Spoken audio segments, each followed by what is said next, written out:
beberapa praktik yang masih menggunakan lafaz niat, ya. Nawaitul wudu'a li roba'il hadasil asghari fardholillahi ta'ala.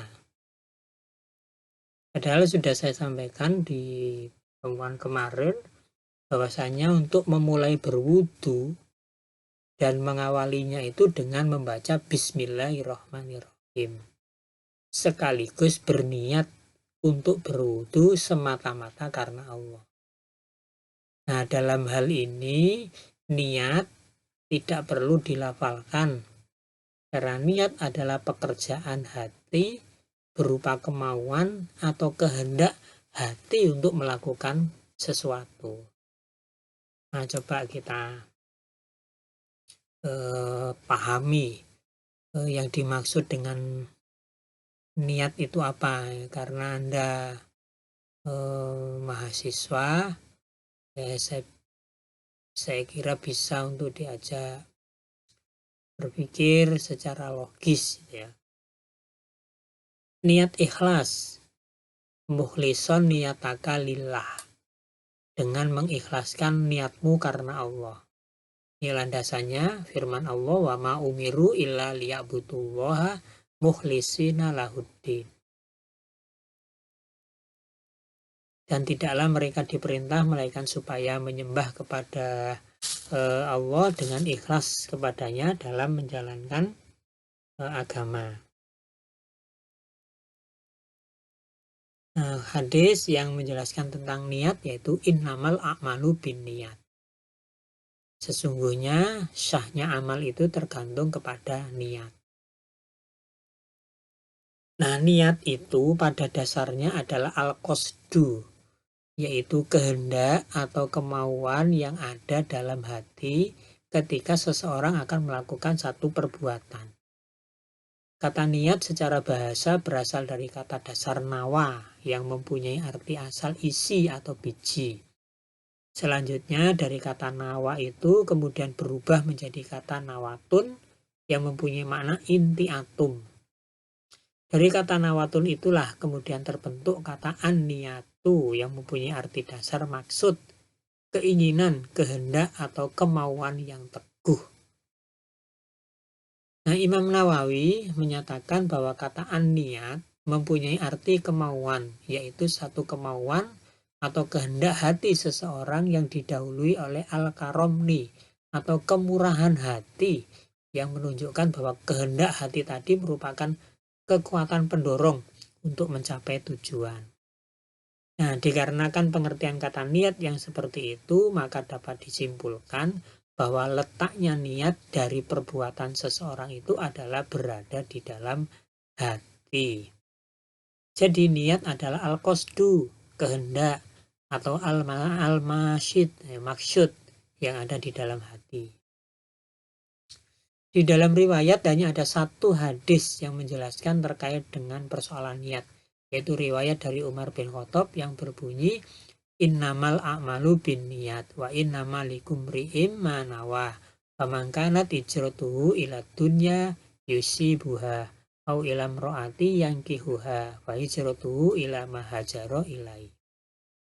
Ini kasus hijrah. Kata Rasulullah, sesungguhnya amal-amal itu harus disertai niat.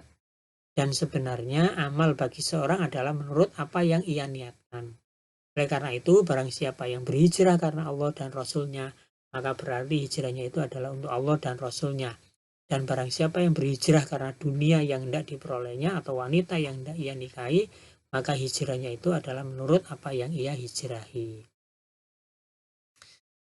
Jika sudah jelas bahwa niat itu adalah perbuatan dari hati, maka ketika seseorang hendak melakukan satu amal perbuatan, tentunya niatnya pun juga berada di dalam hati. Lantas apakah perlu niat itu dilahirkan dalam bentuk pengucapan dengan lisan? Pada hakikatnya, niat perbuatan seseorang sudah cukup hanya berada di dalam hati, tanpa perlu adanya pengucapan dengan lisan. Meskipun terkadang ada yang memahami bahwa niat yang juga diwujudkan dalam lisan dengan pelafatan akan terasa lebih mantap. Hanya saja perlu diingat bahwa dalam melakukan amal ibadah mahdho, persoalannya bukan mantap atau tidak, tapi yang terpenting adalah kesesuaian dengan contoh dari Nabi Shallallahu Alaihi Wasallam. Sampai saat ini belum ditemukan adanya satu dalil pun yang menjelaskan adanya pelafatan niat dalam sholat ataupun berwudu, sehingga tidak perlu dilakukan. Jadi prinsipnya dalam beramal itu adalah harus disertai dengan niat. Hanya saja bagaimana bentuk dari niat itu, hal tersebut tidak ditentukan secara jelas. Apakah cukup dalam hati ataukah harus diucapkan dengan lisan. Meski demikian, jika mengacu pada makna dan hakikat dari niat itu sendiri, maka berniat lebih tepat cukup di dalam hati. Lantas dengan bahasa apakah seseorang menyatakan niatnya? Untuk persoalan ini pun aturan syar'i tidak menjelaskan secara jelas. Dikarenakan Allah adalah zat yang maha mengetahui, maka berniat dengan bahasa apapun diperbolehkan. Yang terpenting adalah apa yang diniatkan itu memang sesuai dengan yang dilakukannya. Dengan demikian, berniat ketika akan melakukan satu amal ibadah apapun tidak harus menggunakan bahasa Arab dengan lafaz-lafaz tertentu, termasuk berniat di dalam sholat maupun wudhu. Niatkan saja kehendak kita dalam hati untuk sholat ataupun berwudhu semata-mata karena Allah, seperti yang tersebut pada dalil di atas, yaitu wama umiru illa liya'budullaha mukhlisina lahuddin. Dan tidaklah mereka diperintah melainkan supaya menyembah kepada Allah dengan ikhlas kepadanya dalam menjalankan agama. Jadi, sebelum melakukan wudhu, seseorang dituntut menetapkan kehendak, kemauan, dan karsanya hati untuk benar-benar akan bertoharoh.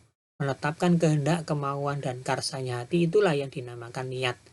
Oleh karena itu, letak niat yang paling mendasar adalah di dalam hati, bukan di lisan. Dengan demikian, ketika seseorang hendak melaksanakan wudhu, hendaknya tidak terlalu dipusingkan dengan ucapan-ucapan lafaz niat yang justru dapat mengganggu kekhusyuan tetangganya. Jadi, sekali lagi, bukan berarti kalau tidak melafalkan niat itu tidak berniat. Tetap berniat, hanya niatnya itu cukup di dalam hati. Yang dilafalkan cukup Bismillahirrahmanirrahim. Terus berwudhu.